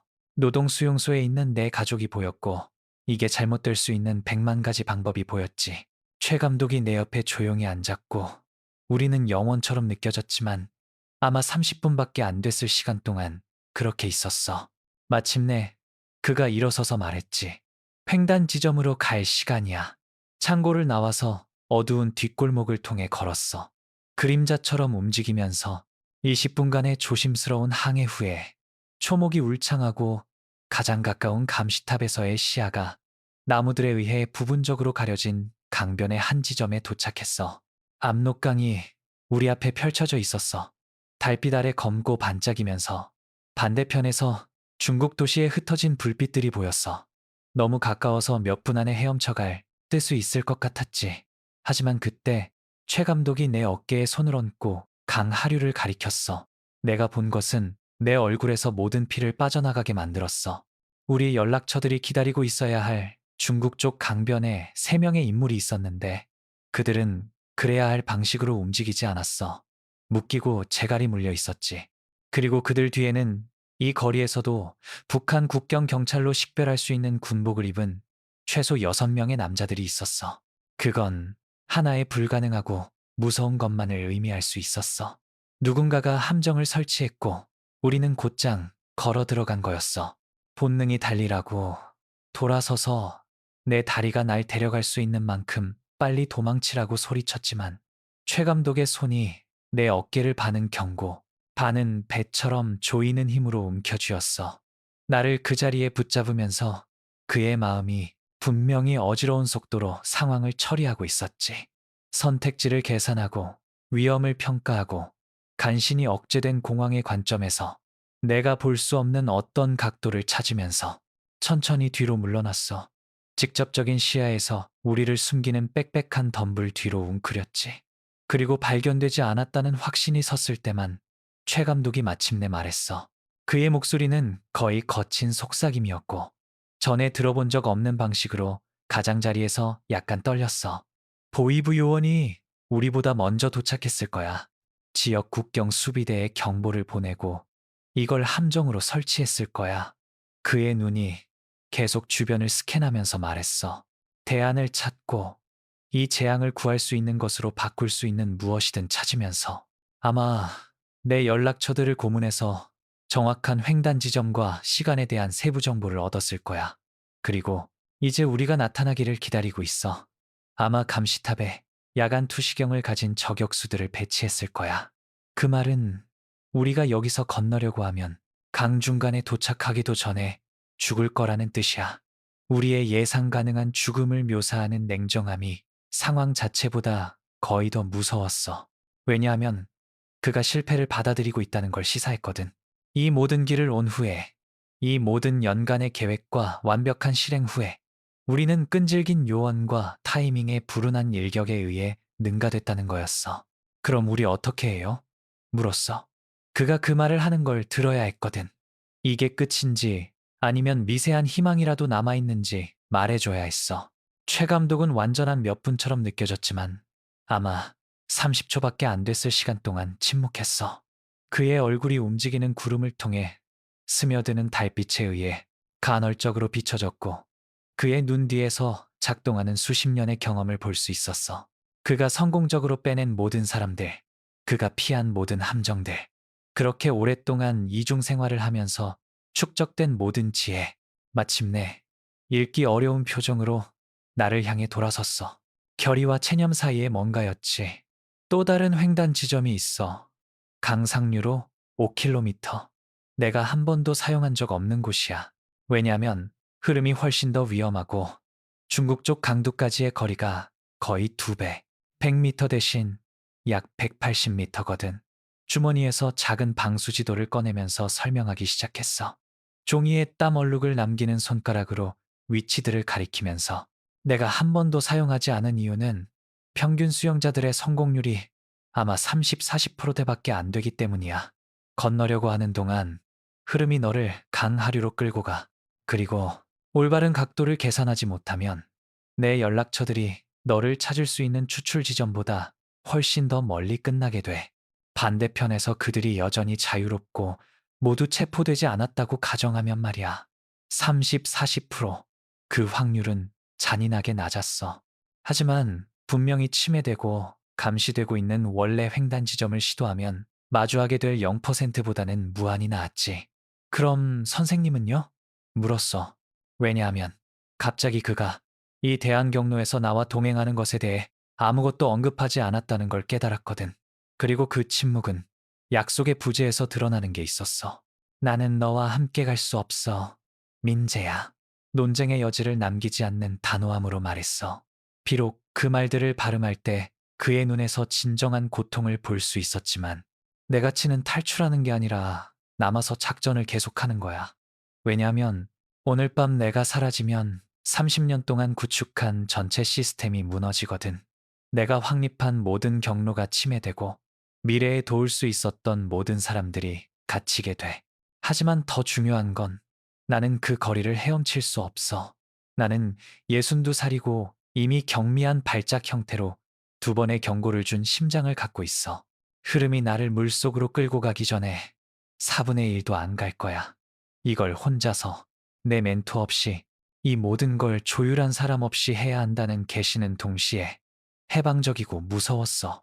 해방적인 건 내 자신의 생존에만 책임이 있다는 의미였고, 무서웠던 건 내 실수를 보상하거나 뭔가 잘못됐을 때 나를 구할 사람이 없다는 의미였거든.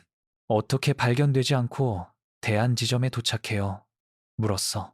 마비시키는 두려움이 내 합리적 사고 능력을 완전히 장악하는 걸 피하기 위해 실용적인 측면에 집중하려고 애쓰면서 최 감독은 지도를 더 넓게 펼치고 숲지역과 버려진 농지를 통과하는 것처럼 보이는 경로를 손가락으로 그었어. 강과 평행하게 달리는 전선에 접근하기 위해 유지 보수 노동자들이 사용하는 서비스 통로가 있어.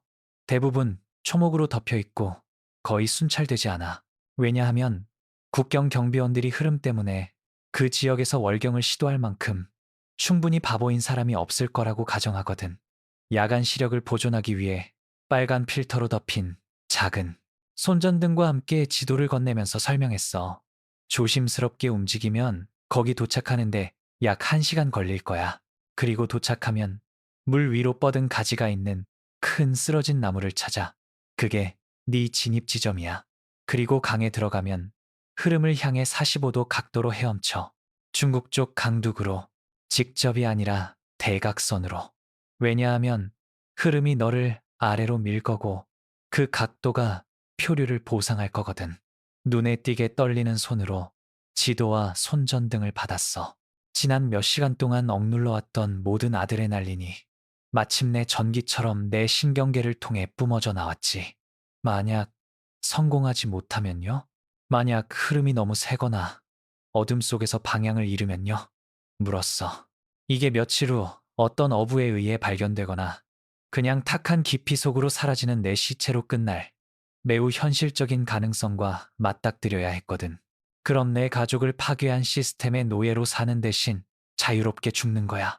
최 감독이 거의 뺨을 때리는 것 같지만 부인할 수 없는 근본적인 진실을 담고 있는 잔인한 솔직함으로 대답했어. 그리고 그렇게 된다면 적어도 이 나라 사람들의 99%가 감히 꿈조차 꾸지 못하는 뭔가를 시도한 거야. 그리고 그건 뭔가를 의미해. 나 말고는 아무도 절대 알지 못하더라도 우리는 긴 순간 동안 서로를 바라봤어. 그 시선에는 이게 무엇을 의미하는지에 대한 상호 인식이 있었어. 말로 표현될 수 없는 작별이었지. 왜냐하면 과도한 감상이 우리 둘 다 유지하고 있던 연약한 결의를 깨뜨릴 수 있었으니까. 그가 손을 내밀었고 나는 악수했어. 그의 굳은 살 박힌 손바닥의 거칠음을 느끼면서. 그리고 나서 다른 말 없이 돌아서서 자유나 죽음, 먼저 오는 것에 도달하려는 내 마지막 시도로 나를 이끌 서비스 통로를 향해 움직이기 시작했어. 통로는 그가 묘사한 그대로였어. 덤불로 뒤덮인 좁은 길이 어둠을 통해 구불구불 이어졌어. 지도와 방향을 확인해야 할 때만 빨간 필터 손전등으로 가끔 비춰졌지. 밤의 모든 소리가 나를 그 자리에 얼어붙게 만들었어. 가지가 부러지는 모든 소리, 야행성 새의 모든 먼 울음, 나뭇잎을 통한 바람의 모든 속삭임이 다가오는 가능한 경비원이 됐어. 내 움직임을 감지한 순찰대가 정말로 시작되기도 전에 모든 것의 끝이 됐지. 약 40분 동안 걸었을 때 앞에서 목소리가 들렸어. 적극적인 수색보다는 일상적인 순찰을 시사하는 평범한 어조로 말하는 남자 목소리들이었지만 그래도 나와 내 목표 사이에 잠재적으로 치명적인 장애물을 나타냈어. 이끼로 덮인 큰 바위물이 뒤로 웅크리고 기다렸어.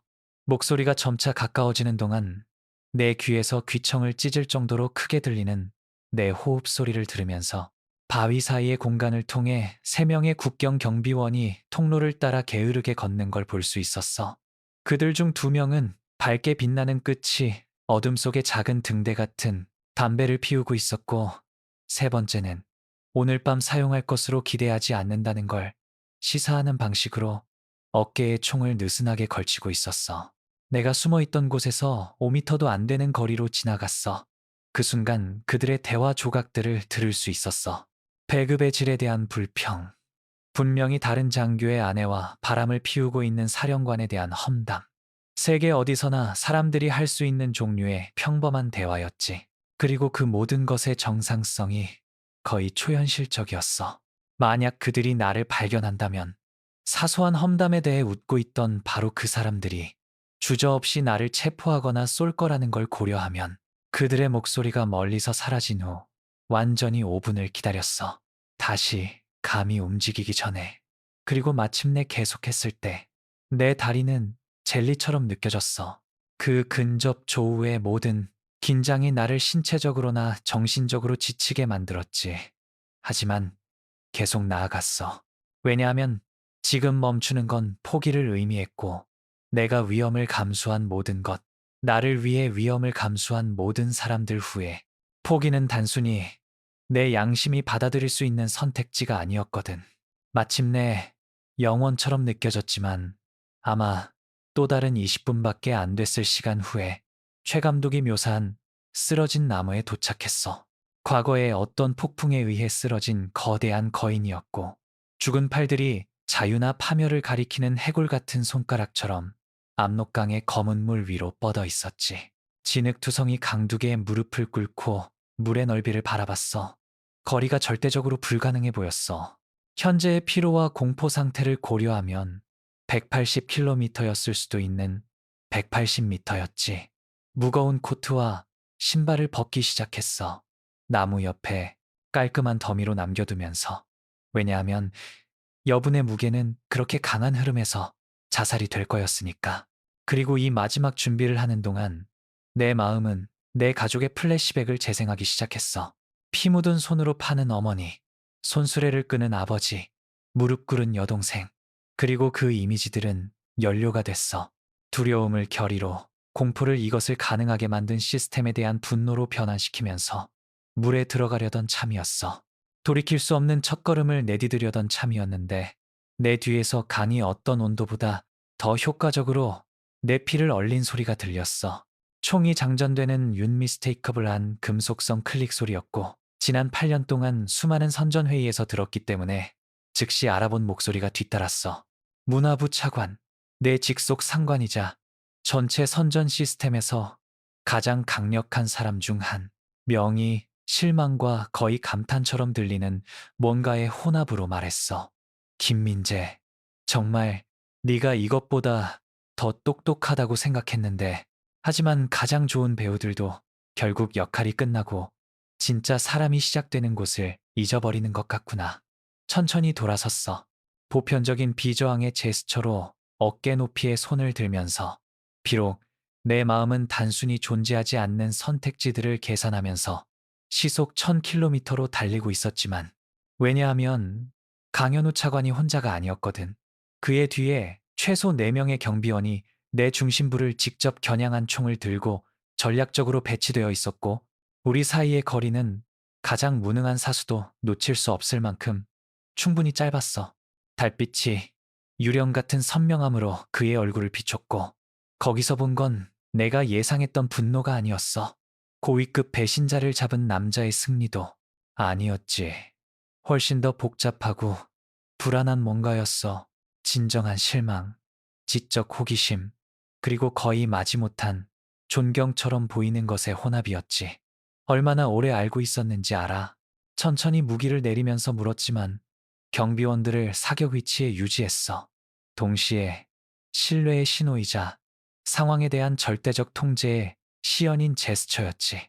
거의 3년 동안 네 의심에 대해 알고 있었어. 행복한 가족들에 대한 특집을 촬영하던 그때부터 진정으로 헌신한 배우라면 절대 보이지 않았을 표정으로 시장에서 한 여자를 바라보는 너를 봤거든. 아마 2초 동안 지속된 죄책감과 수치심의 미세 표정이었어. 네가 전문적인 가면으로 돌아가기 전에 말이야. 하지만 그 2초가 내가 네가 대표하는 시스템에 대해 정말로 생각하는 것에 대해 알아야 할 모든 걸 말해줬지. 3년. 완전히 3년 동안 의심받고 있었는데 전혀 몰랐어. 내가 조심하다고 내가 면이 뚫을 수 없다고 생각하면서 연기하고 삶을 계속 살았지. 하지만 분명히 그 모든 시간 동안 현미경 아래에 있었던 거야. 모든 움직임이 분석되고, 모든 표정이 분류되고, 완벽한 충성으로 간주되는 것에서의 모든 편차가 꼼꼼하게 문서화됐지. 그렇게 오래전부터 알았다면 왜 지금까지 기다렸어요? 물었어. 이것 뒤의 논리를 이해해야 했거든. 내가 이용할 수 있는 각도가 있는지, 그의 명백한 전지전능함에 균열이 있는지 알아야 했어. 강차관이 더 가까이 걸어왔어.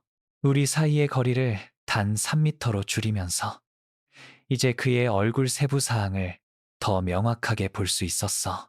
아무도 볼 수 없는 짐을 수십 년간 짊어진 것을 시사하는 눈 주위에 깊은 주름들. 정확히 미소는 아니지만 순수한 적대감도 아닌 것으로 구부러지는 입술의 모양. 네가 얼마나 멀리 갈지 보고 싶었거든. 네가 탈출하도록 도울 전체 네트워크를 지도화하고 싶었어. 그리고 최 감독은 진정한 놀라움이었다는 걸 인정해야겠어. 30년 동안 우리 코앞에서 작전을 펼치고 이제 우리가 알기로는 그에게 직접 추적될 수 있는 143명의 탈북자. 헌신과 작전 능력 면에서 꽤 인상적이야. 최가 빼낸 사람들의 정확한 숫자를 안다는 언급이 위장의 주먹질처럼 나를 강타했어. 왜냐하면 나만 감시하고 있었던 게 아니라 아마 전체 작전을 침해했다는 의미였거든. 모든 연락처들, 모든 경로들, 한때 자유를 위해 최 감독을 믿었던 모든 사람들이 이제 잠재적으로 위험에 처했거나 이미 체포됐지. 그를 체포했어요? 내 귀에도 공허하게 들리는 목소리로 물었어. 만약 최가 내 잘못으로 잡혔다면, 내 탈출 시도가 그의 전체 네트워크의 파괴로 이어졌다면, 내 자유를 추구하는 것에 대한 어떤 합리화도 정당화할 수 없는 엄청난 피해를 입힌 거였으니까. 아직은 아니야. 강 차관이 그 결정이 아직 진행 중이라는 걸 시사하는 어조로 대답했어. 왜냐하면 보다시피 민재야. 여기가 상황이 네가 아마 예상하지 못한 방식으로 흥미로워지는 곳이거든. 나는 너를 체포하러 온 게 아니야. 우리 공화국 역사상 어떤 탈북자도 받아본 적 없는 선택을 제공하러 왔어. 선택이라는 단어가 우리 사이 공기의 유형에 무거운 것처럼 매달렸어. 내 뇌는 무장한 경비원들에게 둘러싸여 분명히 오늘 밤 넘지 못할 국경에서 몇 미터 떨어진 상황에서 어떤 선택이 존재할 수 있는지 처리하려고 애쓰고 있었지. 무슨 종류의 선택이요? 마침내 물었어. 비록 내 일부가 이게 함정이라고 그가 제공하는 어떤 것도 단순한 총알보다 나쁠 거라고 소리치고 있었지만 하지만 내 다른 부분, 줄 사이를 읽을 만큼 충분히 똑똑해서 선전 시스템에서 8년을 살아남은 부분, 그 부분이 들라고 여기서 일상적인 체포 이상의 뭔가가 일어나고 있다고 말하고 있었어. 강 차관이 코트에서 봉투를 꺼냈어. 분명히 상당한 서류를 담고 있는 두꺼운 봉투였지. 내가 볼 수 있지만 만질 수는 없는 방식으로 들고 있었어. 선택지 1번. 오늘 밤 나와 함께 평양으로 돌아가. 탈북 시도를 자백하고 반영명 분자들, 특히 최 감독에 의해 어떻게 속았는지 설명하는 영상을 만들어. 그 영상은 전국적으로 방송돼 15호 수용소에 있는 네 가족은 배신의 대가를 보여주기 위해 공개 처형돼. 그리고 너는 다른 수용소에서 남은 인생을 보내. 아마 영양실조나 강제노동이 너를 죽이기 전까지 10년에서 15년. 그 선택지의 모든 단어가 관에 망치질되는 목 같았어. 가족을 처형할 거라는 구체적인 언급이 내 시력을 가장자리에서 좁아지게 만들었어. 서 있으려고 애쓰는 동안 내 얼굴에서 모든 피가 빠져나갔지. 그럼 선택지 2번은요? 간신히 말할 수 있었어. 비록 내 목구멍이 깨진 유리로 가득 찬 것처럼 느껴졌지만 선택지 2번은 상당히 더 복잡하지만 관련된 모든 당사자들에게 잠재적으로 더 유리해. 천천히 왔다 갔다 걷기 시작하면서 말했어. 수많은 회의에서 신중한 주의가 필요한 뭔가를 설명할 때 그의 습관으로 알아본 움직임이었지. 너는 계획대로 정확히 오늘 밤 그 강을 건너 남한에 도착해. 선전 배우로서의 이전 지위 때문에 엄청난 국제적 관심을 받는 고위급 탈북자가 돼. 그리고 거기 정착해서 미디어 플랫폼에 접근할 수 있게 되면 북한을 비판하는 것처럼 보이지만 실제로는 우리의 장기 전략적 이익을 위해 봉사하는 신중하게 구성된 내러티브를 남한과 서구 미디어에 공급하면서 정보 공작 자산으로 우리를 위해 일하기 시작해. 제안이 너무 예상치 못하고 기괴해서 한순간 잘못 들었다고 생각했어. 스트레스로 과부하된 내 뇌가 그의 말을 잘못 해석했다고. 하지만 그의 얼굴에 절대적으로 진지한 표정이 완벽하게 들었다고 말해줬어. 나만에서의 자유, 진짜 자유를 제공하고 있었어. 잠자는 요원이 되는 대가로 실제로는 탈출했다고 추정되는 정권을 여전히 섬기는 탈북자가 되는 거였지. 만약 거부하면요? 만약 남한에서 모두에게 이 대화에 대한 진실을 말하면요? 물었어. 비록 입에서 나오기도 전에 이미 답을 알았지만 그럼 네 가족은 15호 수용소에서 천천히 죽어. 그리고 우리는 그들이 왜 고통받고 있는지 정확히 알도록 확실히 할 거야. 그들의 아들이자 오빠가 그들을 구할 기회가 있었지만 그들의 생명보다 자신의 도덕적 진실성을 선택했다는 걸 망설임이나 감정 없이 대답했어. 마치 날씨 같은 단순한 사실을 암송하는 것처럼. 그리고 그것 외에도 우리는 너를 인권단체에 침투하기 위해 탈북을 가장한 요원으로 그리는 정보 공작 캠페인을 시작해. 내 신뢰성을 효과적으로 파괴하고 네가 말하는 어떤 것도 선전으로 기각되게 만들지. 그러면 너는 혼자가 되고 믿어지지 않고 내 가족의 죽음에 책임이 있게 돼. 내가 상상하기에 심리적으로 지속 불가능한 조합이 될 거야. 완벽한 체크메이트였어. 내가 할 수 있는 모든 움직임이 정권의 통제로 더 깊이 이끄는 그런 정밀함으로 설계된 함정이었지. 선택지. 이를 받아들이면 자유 속에서도 그들의 꼭두각시가 되는 거고, 거부하면 가족을 상상할 수 없는 고통으로 단죄하고, 나 자신을 마비시키는 죄책감의 삶으로 보내는 거였어. 어떻게 약속을 지킬 거라고 알아요? 더 이상 유용하지 않으면 어쨌든 가족을 처형하지 않을 거라고 어떻게 알아요? 물었어. 어떤 보장도 제공하지 않는 상황에서 필사적으로 어떤 보장을 찾으면서 모르지. 강차관이 잔인한 정직함으로 인정했어. 하지만 이걸 고려해봐. 우리는 무엇보다 실용주의자야. 내 가족을 살려두는 건 우리에게 수년간, 어쩌면 수십 년간 너에 대한 지속적인 영향력을 줘. 반면에 그들을 처형하는 건 우리에게 단 한순간의 복수적 만족만 줘. 우리가 뭘 선택할 것 같아? 정확히 모든 자산의 가치를 최대화하는 방법을 이해하기 때문에 70년을 살아남은 정권이 그가 맞았고 내가 맞다는 게 싫었어. 왜냐하면 그의 논리가 순전히 전략적 관점에서 완벽했거든.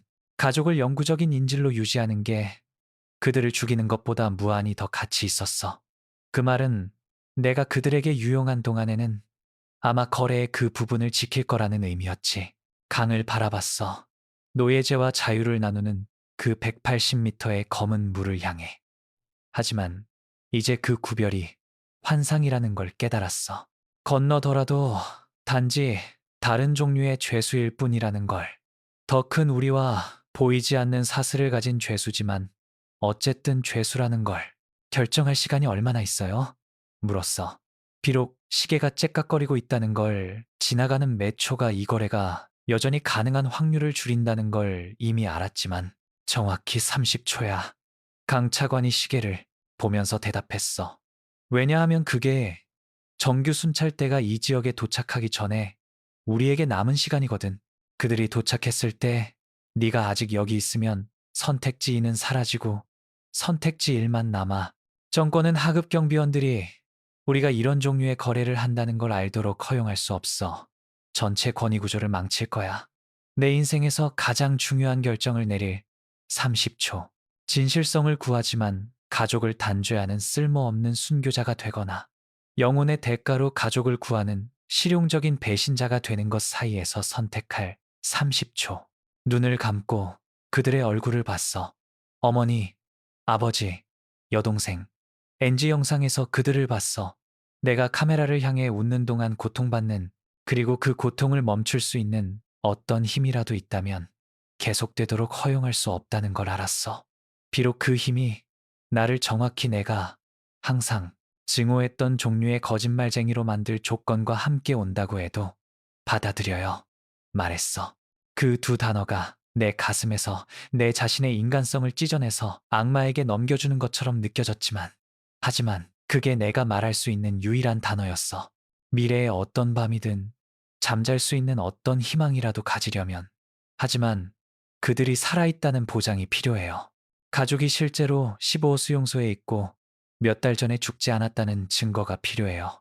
왜냐하면 이미 죽었다면 이 거래는 무효고 지금 당장 그 강에 뛰어들어서 등을 쏘도록 강요할 거거든. 그건 당신들한테 상당한 홍보 문제가 될 거예요. 강 차관이 처음으로 진심으로 미소 지었어.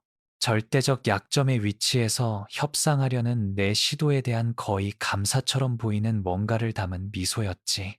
내일 평양에서 건너기 전에 보여줄게. 일주일도 안 된 사진들이 있어. 하지만 지금은 즉시 그 강으로 뛰어들어서 네 목숨이 달린 것처럼 헤엄쳐야 해. 왜냐하면 경비원들이 약 15초 후에 도착할 거고 이게 진짜처럼 보여야 하거든. 생각할 시간이, 재고할 시간이, 행동하는 것 외에 무엇이든 할 시간이 없었어. 그래서 돌아서서 물을 향해 달렸어.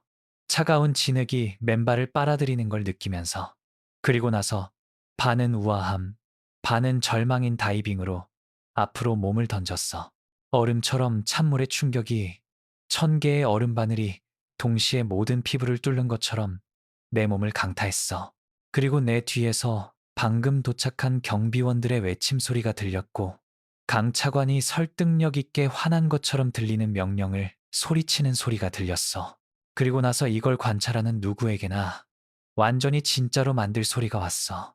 밤 공기를 찢는 소총 발사의 날카로운 폭발 소리. 중국 쪽 강둑을 향해 가진 모든 힘으로 헤엄치는 동안 내 머리에서 몇 센티미터 떨어진 곳에 총알이 물을 때리는 소리.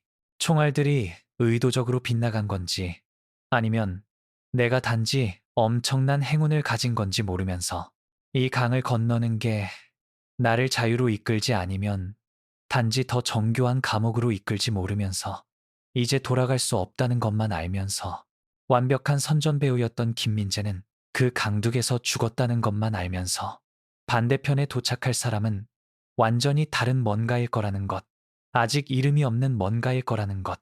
압록강의 물은 내가 전에 경험한 어떤 것도 나를 준비시킬 수 없었던 것보다 더 차가웠어.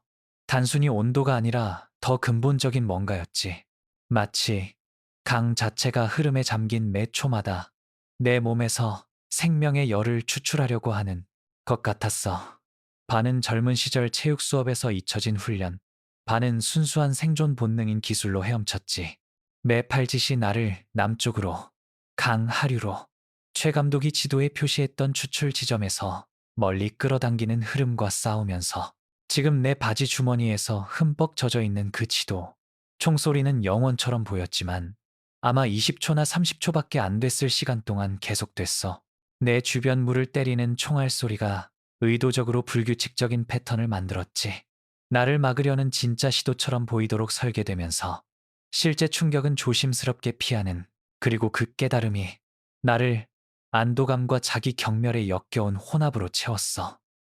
왜냐하면 이 추정되는 탈출조차도 연기였다는 의미였거든. 내 인생이었던 끝없는 선전 영화의 또 다른 안무된 장면이었지. 180m의 거리는 내가 경험한 가장 긴 영원이 됐어. 매 미터가 내 근육이 항의하며 비명을 지르게 만드는 노력으로 얻어졌고 내 폐는 미친 듯한 팔짓 사이에 들이마실 수 있는 것보다 더 많은 산소의 필요로 타올랐지. 그리고 물의 어둠은 내 아래에 뭐가 있는지 볼 수 없다는 의미였어. 단지 깊이를 위협적인 존재로 느낄 수 있었을 뿐이었지. 만약 내 팔이 그냥 포기한다면, 흐름이 마침내 이기고 나를 아래로 끌고 간다면 무슨 일이 일어날지 상상하면서 내 몸이 강히 영원히 간직할 또 다른 비밀이 되는. 하지만 계속 나아갔어. 왜냐하면 대안은 받아들일 수 없었거든. 그리고 10분이었을 수도 있고 1시간이었을 수도 있는 시간 후에 그 횡단에 얼어붙은 지옥에서 시간은 측정 가능한 모든 의미를 잃었어. 내 손가락이 마침내 바닥의 진흙을 만졌어. 그리고 나서 돌들. 그리고 나서 나는 죽어가는 물개의 우아함으로 중국 쪽 강둑으로 기어가고 있었지. 매 센티미터의 진전이 내 몸을 완전히 닫으려고 위협하는 중력과 피로에 대한 승리였어. 여러 분 동안 진흙투성이 강둑에 누워 있었어. 흙과 화학물질 맛이 나는 강물을 기침하면서 너무 격렬하게 떨려서 통제할 수 없는 리듬으로 이가 딱딱거렸지. 그리고 내 호흡이 마침내 어느 정도 명확하게 생각할 수 있을 만큼 진정됐을 때야 비로소 혼자라는 걸 깨달았어. 마른 옷과 위조 서류를 가지고 나를 기다리는 연락처가 없다는 걸. 강차관이 그들이 체포됐다는 것에 대해 진실을 말했다는 걸. 그 말은 이제 이 여정의 다음 단계를 완전히 준비 없이 탐색해야 한다는 의미였어.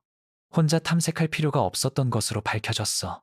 왜냐하면 움직일 힘을 모으려고 그 강둑에 누워있던 15분 후에 차량이 다가오는 소리가 들렸고 오래된 트럭이 불을 끈 채로 나무 사이에서 나타났거든. 트럭에서 이 장면을 수십 번 본 적이 있고 놀랄 수 있는 능력을 오래전에 잃어버린 사람의 표정으로 나를 바라보는 중년 중국 남자가 내렸어. 김민재, 내가 거의 이해할 수 없는 심한 억양의 중국어로 말했어. 잘못된 장소에서 너를 기다리고 있었어. 누군가가 나한테 말하지 않고 계획을 바꿨어. 하지만 여기 있으니까 어쨌든 효과가 있었던 것 같네. 거친 담요와 뜨거운 차가 든 보온병을 건넸는데 혀를 데일 정도로 빨리 마셨어. 하지만 고통은 가슴을 통해 퍼지는 따뜻함을 느끼는 즐거움에 비하면 미미했지. 다음 3일은 안전 가옥들, 어두운 지하실들, 공기가 부족하고 시간이 정상적인 논리를 거스르는 방식으로 늘어나거나 압축되는 덮인 트럭 뒤쪽의 긴 여행들의 흐릿함이었어. 북한 탈북자들을 돕기 위해 존재하는 지하 네트워크를 통해 이동했어.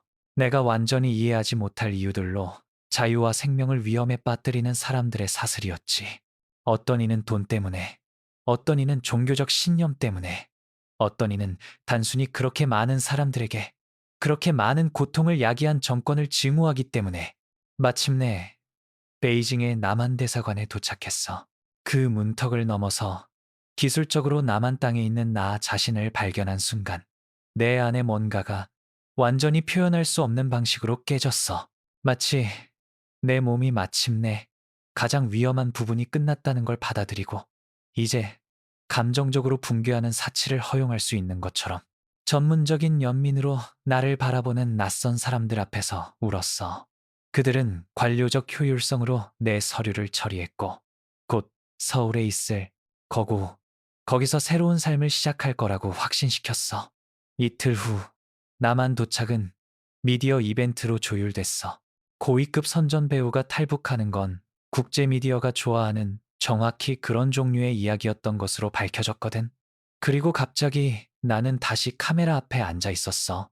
하지만 이번에는 신중하게 만들어진 거짓말 대신 진실을 말해야 했지. 하지만 아이러니는 이제 내가 공유하는 진실들, 이 거짓말들만큼이나 안무됐다는 거였어. 모든 단어가 최대 감정적 영향을 위해 조정됐고 강차관과 맺은 협정을 침해할 수 있는 어떤 것도 말하는 걸 조심스럽게 피했지. 서울에서의 첫 3주는 인터뷰, 부분적 진실과 전략적 생략으로 대답한 질문을 하는 남한 정보기관과의 디브리핑 세션, 인권운동가들이 나를 북한의 모든 잘못된 것의 상징으로 사용하는 동안 웃고 고개를 끄덕이는 공개 출연들의 토네이도였어. 강남의 작지만 편안한 아파트를 받았고 재통합을 돕기 위한 정부의 월별 보조금 그리고 내 트라우마에 대해 이야기하고 싶어하는 상담사들에 대한 접근권을 받았어. 하지만 내가 정말로 원했던 유일한 건 내 가족이 아직 살아있는지 아는 거였어. 답은 4주차에 왔어. 공식 채널을 통해서가 아니라 어느 날 아침 일어났을 때 문 아래로 밀려 들어온 발신이 넘는 봉투를 통해서였지. 안에는 3장의 사진이 있었어.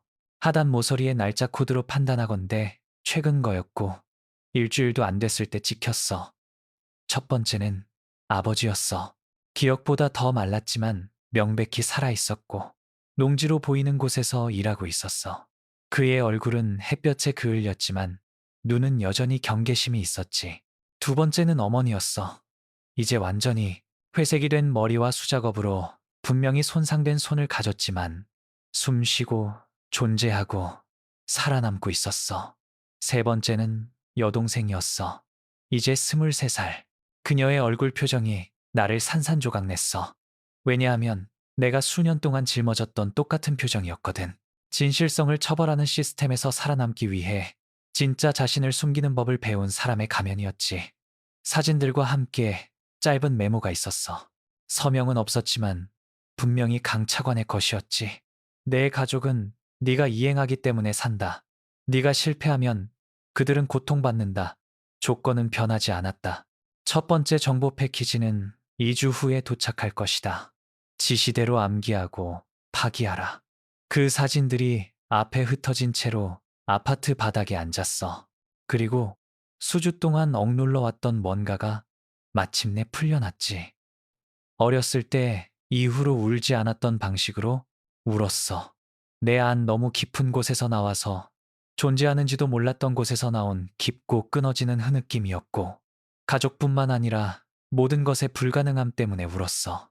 여기 남한에서 자유와 풍요와 북한 정권이 존재하지 않는다고 주장한 모든 것들로 둘러싸여 있는데도 나는 여전히 그들의 죄수였고, 여전히 역할을 연기하고 있었고, 여전히 거짓말을 살고 있었다는 사실 때문에 최 감독이 그 모든 년 동안 직접적으로 말하지 않고 나한테 가르치려고 했던 것을 마침내 이해했기 때문에 울었어. 시스템이 네 인생에 충분히 깊이 뿌리를 심었을 때 시스템으로부터의 진짜 탈출은 없다는 것. 자유는 단순히 지리적 장소가 아니라 세상에서 가장 자유로운 나라에 서 있을 때도 거부될 수 있는 정신 상태라는 것. 사랑하는 사람들을 구하는 대가가 때로는 네 자신의 영혼이라는 것. 그리고 그 거래를 하면 거스름돈은 없다는 것.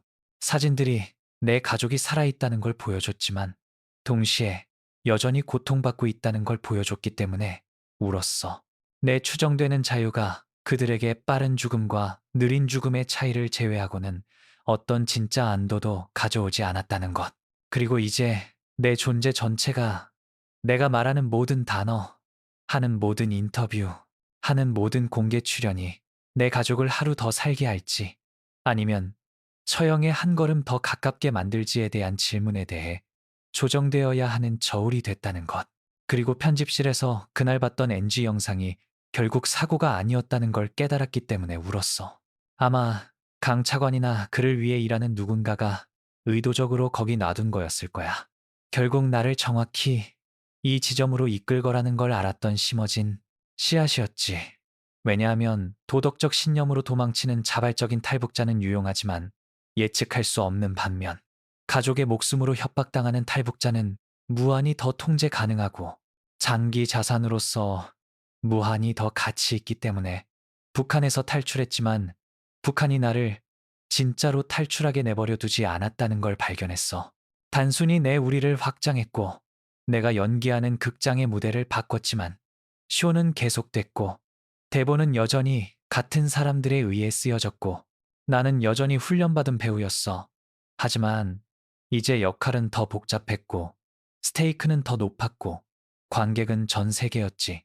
낮이 오후로 그리고 밤으로 사라지는 동안 그 아파트에 앉아 있었어. 그 세 장의 사진을 세상에서 가장 귀중한 것들인 것처럼 잡고 있었어. 그게 맞았거든. 왜냐하면 그것들이 내 가족이 숨쉬고 있다는 증거였으니까. 그리고 그 진실이 나를 증오하는 시스템에 묶는 보이지 않는 사슬과 함께 왔지만 함께 살 수 있는 진실이었어. 아니면 적어도 시도할 수 있었지. 왜냐하면 대안은 그들이 죽도록 허용하는 거였고 그건 내 양심이 아무리 타협됐어도 단순히 견딜 수 없는 것이었거든. 그래서 눈물을 닦고 사진을 안전한 곳에 숨기고 이 끝없는 연극의 다음 막을 위해 정신적으로 준비하기 시작했어. 얻었다고 여겨지는 자유가 단지 또 다른 형태의 노예제일 뿐이라는 걸 알면서 하지만 적어도 사랑하는 사람들을 살려두는 것이었지. 그리고 완벽한 선택이 존재하지 않는 세상에서 때로는 이용 가능한 최선의 선택은 단순히 가장 덜 끔찍한 것이야. 그리고 그건 어떤 연기 훈련도 절대 나한테 가르칠 수 없었던 교훈이었어. 쓰여지지 않은 모든 잔인한 쓴맛 속의 삶 자체만이 가르칠 수 있었지.